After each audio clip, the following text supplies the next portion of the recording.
to Brand Buzz, the show where we speak to top brand managers about the changing consumer dynamics and their evolving brand strategies.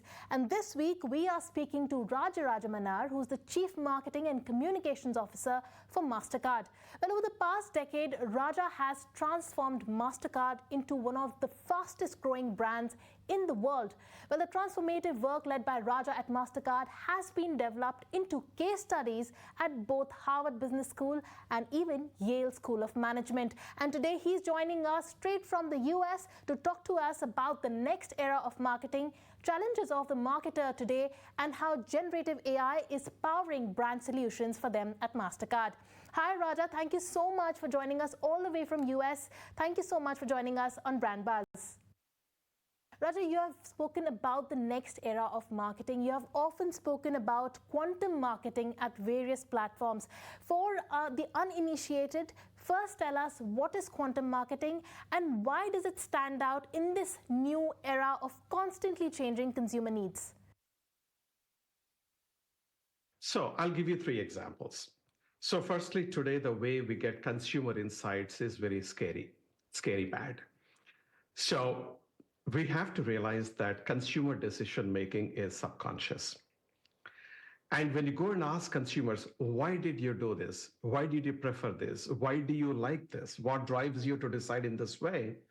You're expecting consumers to understand what is going on in their subconscious and give you the right answers, which we collate. Actually, what happens is consumers give you a post-rationalization of their behavior. They're not psychoanalysts, they are not psychiatrists, they're not psychologists. So they just give what they think is a good answer. Likewise, if you look at focus group discussions, that's another horror story. Even if you have the most talented and capable moderators, still I have seen the kind of outcome that comes, and the consumer behavior fundamentally in those group settings is very different than how it manifests in real life.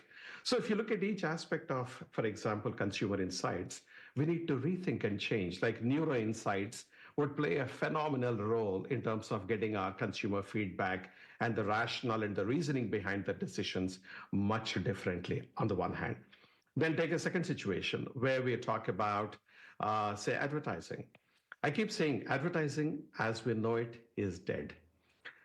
The reason is, as a consumer today, I am bombarded, whichever part of the world I live in, between 3,000 and 10,000 messages every single day. That is humanly impossible to process. And they just learn to tune out. That's one part of it. Second, the span of attention of human beings has come down dramatically, and currently it stands at less than 8 seconds, which is less than that of a goldfish.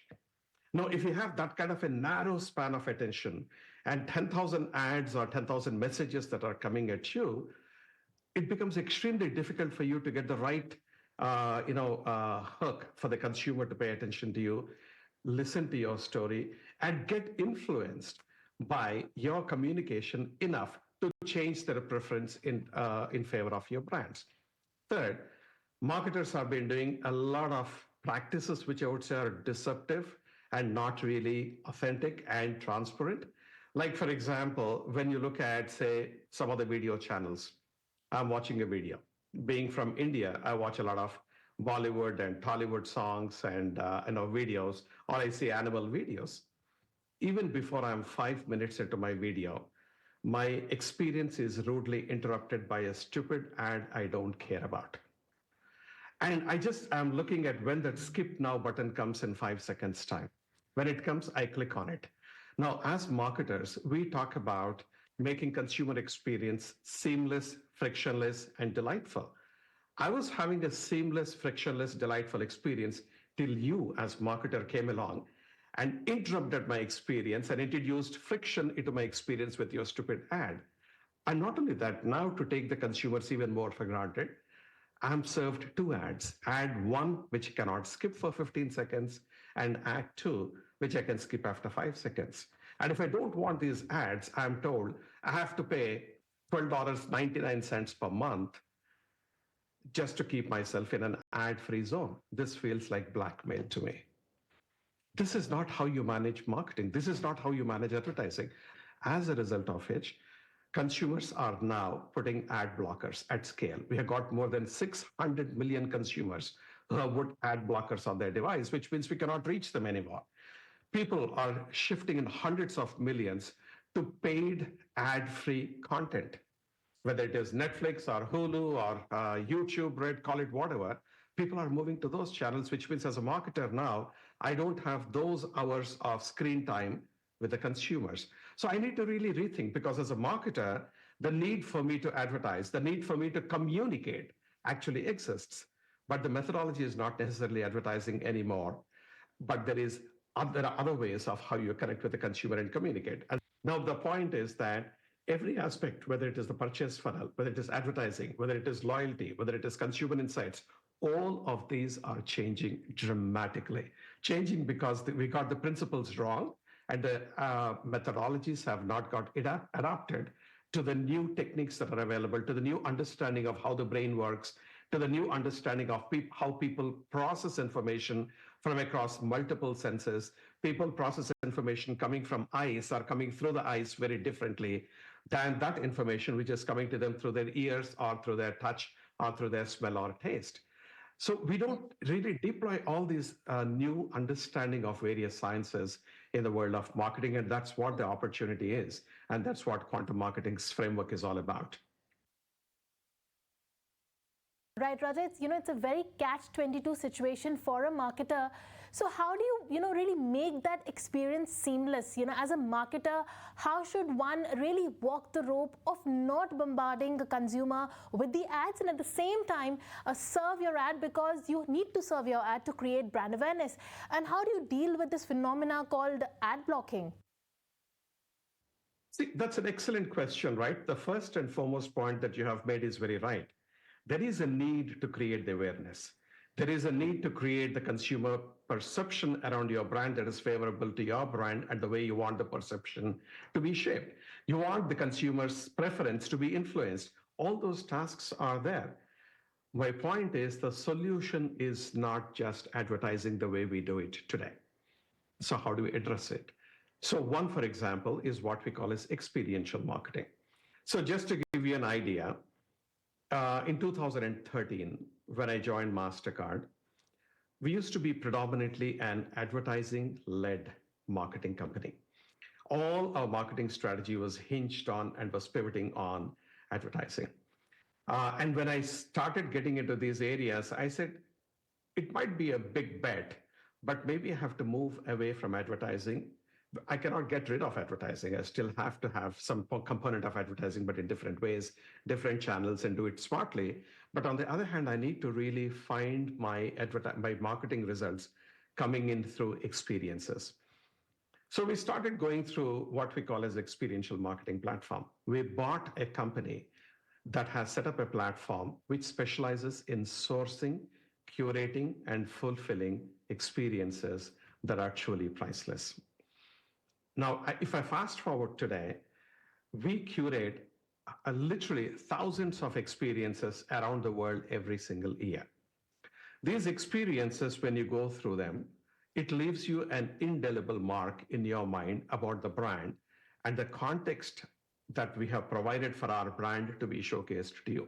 So for example, if I'm giving you special experiences to go to a concert, best seats in the house, advance tickets only for yourself, backstage experience, meet and greet with the artists, or memorabilia that are autographed by the artists, and so on, people come away feeling absolutely thrilled. And when you as a brand are the one who is providing the experience to the consumers, there is a very strong affection. It's not loyalty, it is affection between the brand and the consumer. So the consumer starts feeling very warm and fuzzy towards the brand, and there is a bias and a halo that's created around the brand in consumers' minds. So this is one. Now, does it work? Because experiences are very difficult to fulfill, and they are very expensive as well. How do you do it at scale? So the secret recipe is, how do you make these experiences constantly interesting and exciting and inspiring? How do you make sure that they are affordable as a marketer, because I have to justify my ROI? And how do you make sure that the fulfillment of these experiences is fantastic? Because if the experience is not great, you get exactly the opposite effect of what you're trying to accomplish. So with this, I have moved more than 70% of my advertising dollars since 2013 into experiential marketing. What is the result? The result is the brand has gone, in terms of favorability ratings, extremely high, directly attributable to this experiential marketing. So we do have proprietary methodologies of how we measure the ROI and how do you attribute that these are the results happening because of my marketing actions in this way and not because of something else that's happening in the ecosystem. And now we have become, now a few years back, we used to be number 87 in the list of the top 100 brands. Today, we are at number 11. We are the 11th most valuable brand in the world. We are one of the 20 fastest growing brands in the world over the last 5 years. We have become the world's number one audio brand. We are one of the most loved and liked brands around the world. The recognition of Mastercard logo, which doesn't even have the name Mastercard written in it, is now 84% around the world. I'm not doing advertising and accomplishing these. I have shrunk my advertising, but have really dramatically gone into experiential marketing. This is giving me the results. This is just one methodology of how you reach the consumers, how you communicate, how you create the awareness and alter their perceptions or strengthen their perceptions in favor of your brand. Right. Raja, since you spoke about the lesser attention span of the consumers, speak of Gen Z, that's even worse. In fact, their attention span is probably worse than a goldfish. Well, data at least says that 84% of Gen Z own at least one credit card. And if that's the data and that's the attention span, then how are you targeting the younger lot? And what trends have you noticed in the credit card usage as far as Gen Next is concerned? So that's again a fantastic question and something which will live on a day-to-day basis as a reality that we deal with, right? So firstly, I believe that you should not get boxed into demographics. Demographic segmentation, whether you call it Gen X or Gen Z, or Gen Alpha, Gen Next, whatever you are talking about, this is a way of looking at it like early 2000s. Demographic market segmentation, psychographic segmentation, these are pretty obsolete already. We have come up with something called passion-based marketing or passion-based segmentation. And I'll tell you what it is. So for example, if I look at esports are one of the fastest growing, if not the fastest growing category of consumer attention, meaning hundreds of millions of people are playing esports or watching esports, and they're into gaming quite a lot. And they spend hours and hours, and they spend lots of money in that environment by buying extra lives, or they do a whole bunch of things within the gaming environment.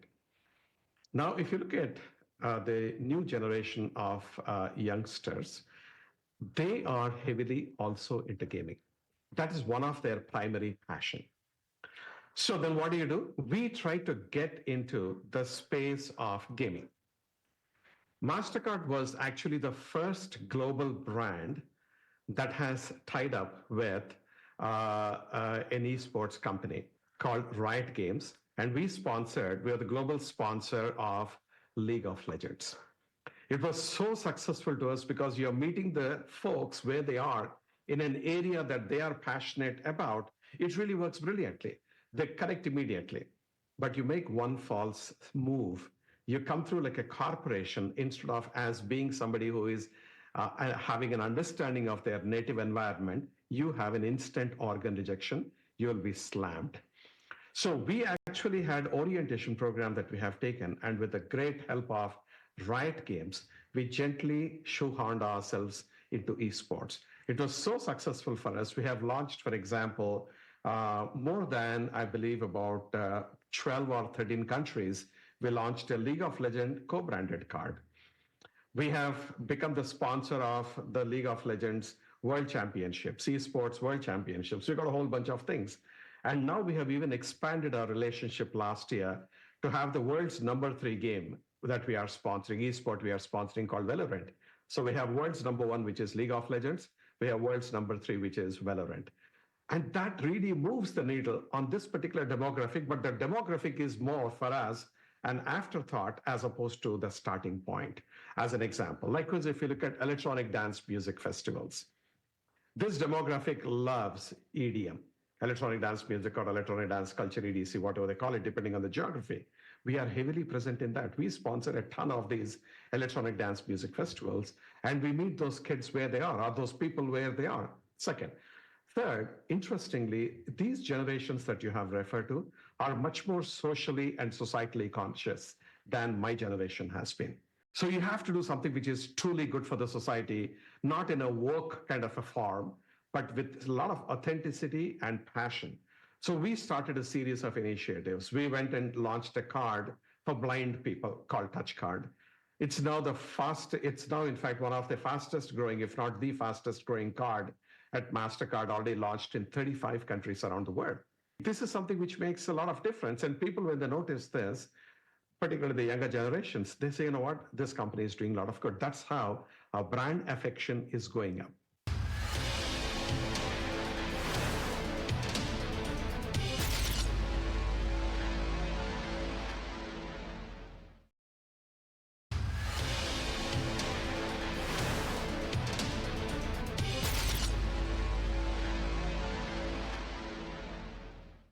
Raja, speaking of the challenges from Gen Z, another challenge is that India is seeking to reduce its dependence on Western payment networks by creating rival payment networks which builds on the UPI. That lets consumer and merchants bypass those traditional networks by connecting bank accounts directly through a QR code or phone.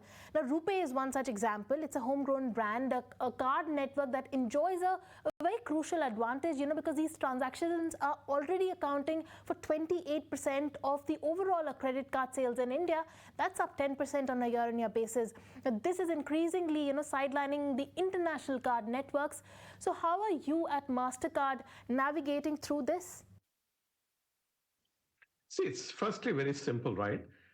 The evolution of the industry, by whatever mechanism, it is actually good for the whole industry. Whatever is good for the consumer is good for the industry. Whatever is good for the industry is good for all the participants in the industry. As a company, we have to find out the value proposition and the reason why consumers should come to us as opposed to somebody else. The challenge is not even just an alternate digital payment mechanism or a route. The challenge is there could be cash. So when people who are using cash or checks are moving to some form of digital payment, that is an opportunity because the secular trend is actually being created in this whole process. Now, what can we do in terms of, hey, I told you about experiential marketing, and we have got some very, very unique skills and capabilities and infrastructure, which will take years and years of deep understanding and expertise to be able to deploy. We have that unique advantage. We have got a brand that stands for trust, that that the company is behind you. You can trust this quite implicitly. And we have earned that trust over decades and decades of our existence and our good work. Third, we are, in terms of expansion, we do believe that we are the world's most accepted card. And that has got, particularly when people start traveling abroad, going to various countries and stuff like that, the globality matters to them quite a lot. And number four, we have to be able to bring people closer to the passions. Like I said, the passion-based segmentation and the experiential marketing based on that.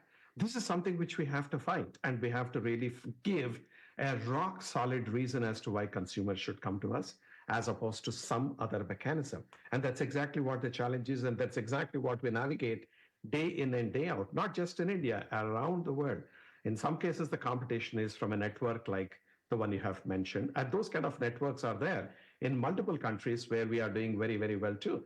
Or we are talking about competing with other networks, which are the traditional Western networks, as you mentioned. We compete against them. In many, many countries, we compete against cash. And it's a fabulous kind of a challenge. Right. Raja, I also know that you are a big tech geek. So tell us, how excited are you about AI and generative AI? How are you leveraging, to create experiences and brand solutions? How has AI been an enabler for you at Mastercard? So first and foremost, I'm quite a technical nerd. I love technology and I play with technology. Right now, for example, I'm speaking from my AI studio at home.